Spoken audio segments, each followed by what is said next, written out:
Assalamualaikum warahmatullahi wabarakatuh.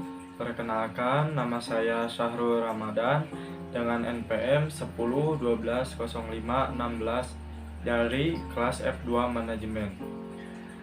Tujuan pembuatan video ini adalah untuk memenuhi salah satu evaluasi penilaian tengah semester.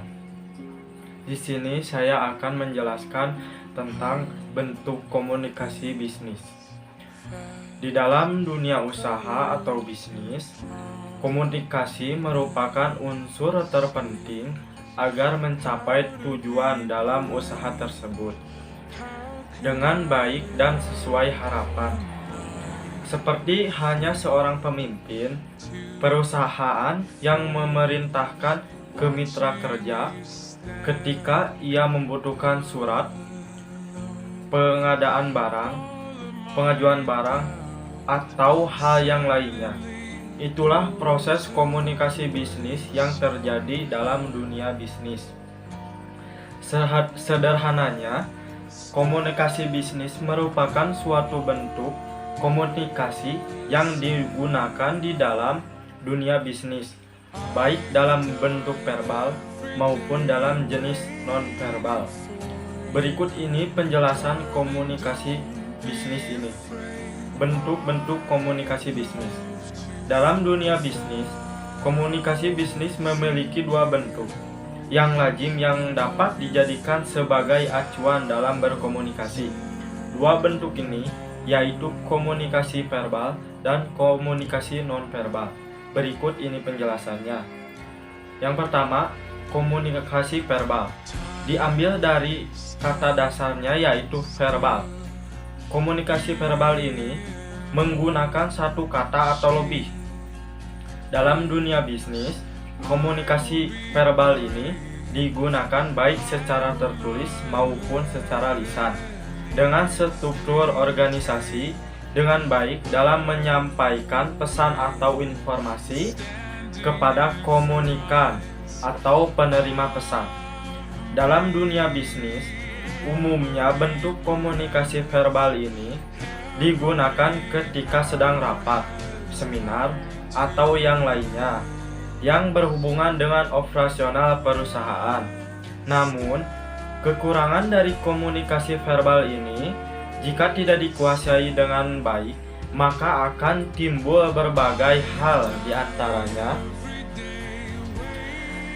yang ke-1, keterbatasan kata. Biasanya beberapa hal seperti benda, orang, atau sesuatu hal yang lain belum bisa disampaikan dengan menggunakan kata atau bahasa verbal, sehingga komunikasi verbal pun tidak berjalan dengan baik dan lancar. Yang kedua, kata ambigu. Setiap individu memiliki pemikiran masing-masing. Hal ini yang membuat bahasa verbal menjadi bahasa yang menimbulkan ambiguitas. Seperti hanya berkata, orang itu tampan.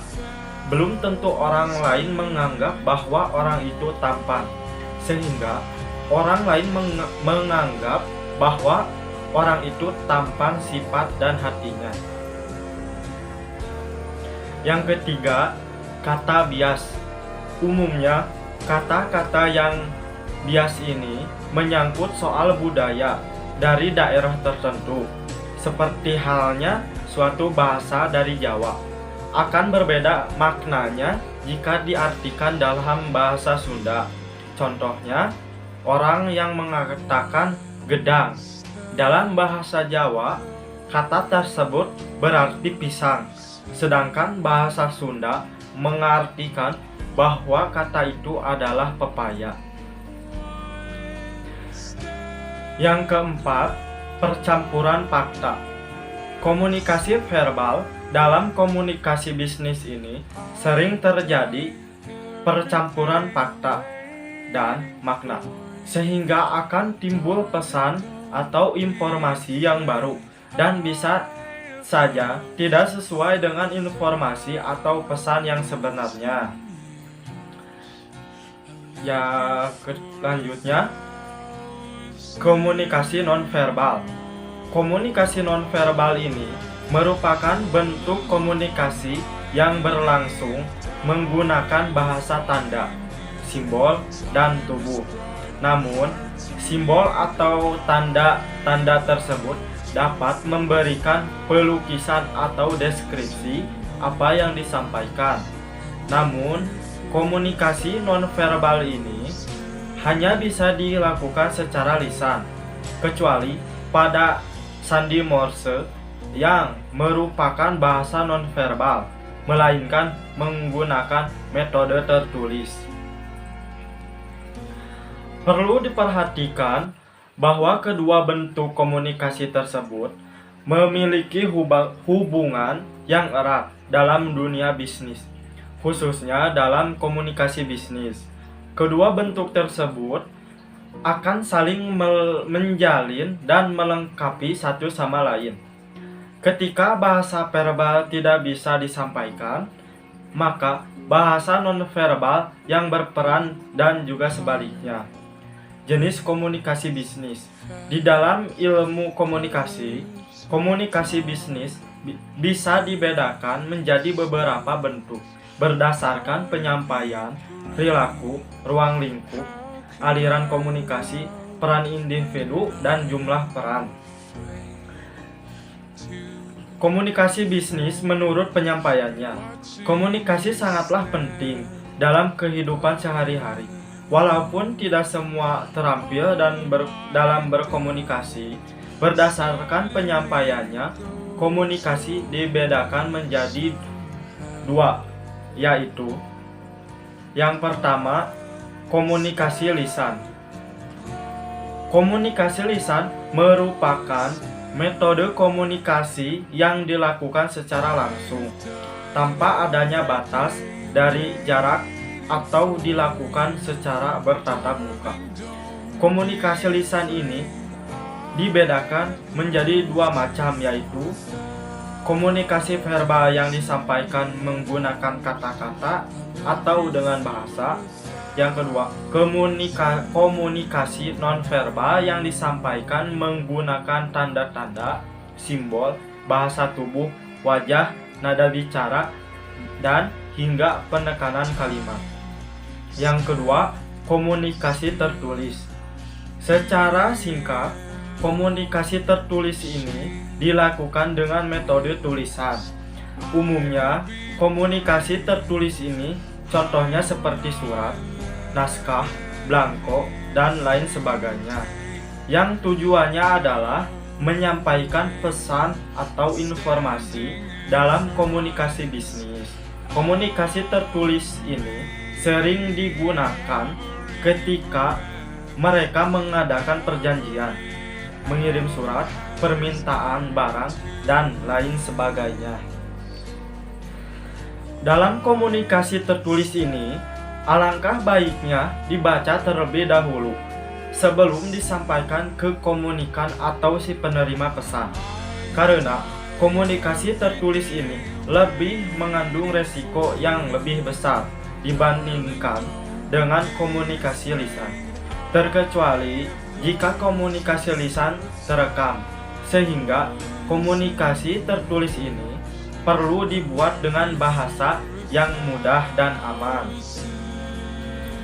Yang selanjutnya, komunikasi bisnis menurut perilaku. Berdasarkan perilaku, komunikasi ini sering terjadi secara otomatis, sehingga dapat dikatakan bahwa jenis komunikasi ini juga dipengaruhi oleh adanya situasi dan kondisi dari individu, baik komunikator maupun komunikan. Selain itu, komunikan bisnis menurut perilaku ini juga dipengaruhi oleh situasi, lingkungan, dan atmosfer sekitar. Komunikasi bisnis ini menurut perilaku dibedakan menjadi beberapa jenis, diantaranya yang pertama, komunikasi formal. Komunikasi formal ini merupakan jenis komunikasi yang tertata benar, sesuai dengan kaidah sesuatu kebijakan ataupun EYD. Umumnya, komunikasi formal ini sebagian besar bersifat korelasional atau ke dalam dari vitalitas potensi-potensinya. Nah, korelasi tersebutlah yang membedakan makna dari sifat dari subjek atau objek komunikasi. Pada komunikasi bisnis, komunikasi formal ini terjadi ketika berada di situasi rapat perusahaan, konferensi seminar, atau hal-hal lain yang bersifat formal. Yang kedua, komunikasi informal. Komunikasi informal ini merupakan komunikasi yang sifatnya desas-desus atau belum pasti sumbernya atau belum pasti sumber komunikasinya. Nah, desas-desus inilah yang sering mengalami tumpang tindih dengan beberapa hal yang lain. Dengan kata lain, komunikasi informal ini akan dapat memberikan sumbangsi beberapa informasi yang belum tentu kebenarannya. Sederhananya, komunikasi informal ini merupakan intermezzo dari suatu komunikasi yang formal untuk meringankan pembicaraan mulai tegang dan memuncak. Namun, walaupun komunikasi informal ini dinilai sifatnya desas-desus, komunikasi informal ini memiliki peran penting dalam perusahaan atau dalam komunikasi bisnis, yang diantaranya pemuasan kebutuhan karyawan atau pimpinan, menyelenggarakan suasana yang tegang dan monoton, pemberian sugesti terhadap perilaku individu dalam hubungan kerja. Yang ketiga, komunikasi non-informal. Komunikasi non-informal ini biasanya digunakan saat waktu renggang atau santai. Umumnya, komunikasi jenis ini digunakan oleh individu yang kedudukan jabatannya sama seperti hanya karyawan dengan karyawan. Yang selanjutnya, komunikasi bisnis menurut ruang lingkup. Berdasarkan ruang lingkup, komunikasi bisnis ini dibedakan menjadi beberapa jenis, di antaranya yang pertama, komunikasi internal. Komunikasi internal ini merupakan jenis komunikasi yang terjadi di dalam suatu lingkungan perusahaan atau organisasi bisnis. Dalam komunikasi internal ini dibedakan menjadi 3 macam, di antaranya komunikasi horizontal yang merupakan komunikasi yang terjadi antara anggota staf. Umumnya komunikasi jenis ini berlangsung secara tidak formal. Komunikasi verbal, komunikasi vertikal yang merupakan komunikasi yang terjadi antara pimpinan dengan staf. Contoh komunikasi ini seperti teguran, pujian, atau sebagainya. Komunikasi diagonal yang merupakan komunikasi yang terjadi antara pimpinan dengan orang yang tidak berkedudukan yang sama. Yang kedua, komunikasi eksternal. Komunikasi eksternal ini terjadi antara anggota perusahaan dengan individu luar perusahaan. Umumnya, komunikasi ini terjadi pada pimpinan perusahaan kepada audiensi di luar kepemimpinannya. Komunikasi eksternal ini dapat berbentuk eksposisi, pameran, promosi, dan publikasi, konferensi pers, siaran radio atau televisi, bakti sosial atau pengadilan atau pengabdian, simulasi atau penyuluhan. Yang selanjutnya, komunikasi bisnis menurut aliran informasi. Informasi atau pesan merupakan unsur penting dalam proses komunikasi bisnis. Informasi atau pesan dalam komunikasi bisnis inilah yang menentukan macam-macam komunikasi. Dalam komunikasi bisnis, menurut aliran informasi ini dibedakan menjadi beberapa jenis. Di antaranya, yang pertama, komunikasi satu arah. Komunikasi satu arah ini atau simplex merupakan jenis komunikasi yang terjadi dalam suatu pihak saja. Umumnya, komunikasi ini terjadi ketika kita berada di situasi atau kondisi darurat, sehingga jenis komunikasi ini bersifat mendadak. Yang kedua, komunikasi dua arah. Komunikasi dua arah ini merupakan jenis komunikasi yang menimbulkan timbal balik atau feedback, yang mana komunikasi ini akan saling menguntungkan dari kedua belah pihak, baik komunikator maupun komunikannya. Yang ketiga, komunikasi ke atas. Komunikasi ke atas ini merupakan jenis komunikasi yang terjadi adanya komunikasi antara pegawai kepemimpinan ke pemimpin perusahaan atau ke individu yang jabatannya lebih tinggi. Yang keempat, komunikasi ke bawah. Komunikasi ke bawah ini kebalikannya dari komunikasi ke atas, yaitu komunikasi yang terjadi kepada pemimpin perusahaan ke pegawainya. Yang kelima, komunikasi ke samping. Sama halnya dengan komunikasi dua arah. Namun pada komunikasi ke samping ini terjadi pada dua individu yang memiliki kedudukan atau jabatan yang sama. Itulah jenis-jenis komunikasi bisnis yang perlu kita pahami.